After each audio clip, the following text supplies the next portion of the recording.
नमस्कार मित्रांनो, मी तुकाराम सुरनर जी आर आणि योजना या यूट्यूब चॅनलमध्ये आपल्या सर्वांचं स्वागत आहे। आजच्या व्हिडिओमध्ये आपण एक अत्यंत महत्त्वाची माहिती सांगण्याचा प्रयत्न करणार आहोत, तो म्हणजे रब्बी हंगामाची तुमची जी काही पीक पाहणी आहे ती ऑलरेडी सुरू झालेली आहे।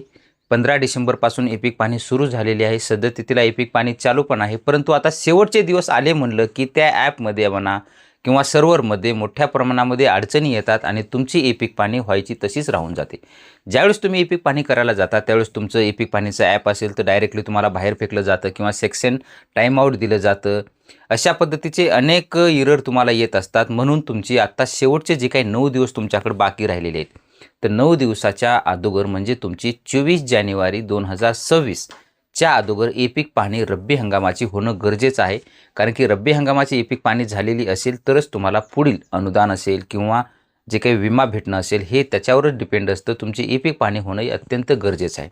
तर सद्यस्थितीला तारीख तुमच्याकडे आहे 24 जानेवारी 2026च्या पूर्वी म्हणजे आजपासून तुमच्याकडे टोटल 9 दिवस आहेत। 9 दिवसामध्ये तुमची रब्बी हंगामाची ई पीक पाहणी करून गरजेचं घेणं आहे।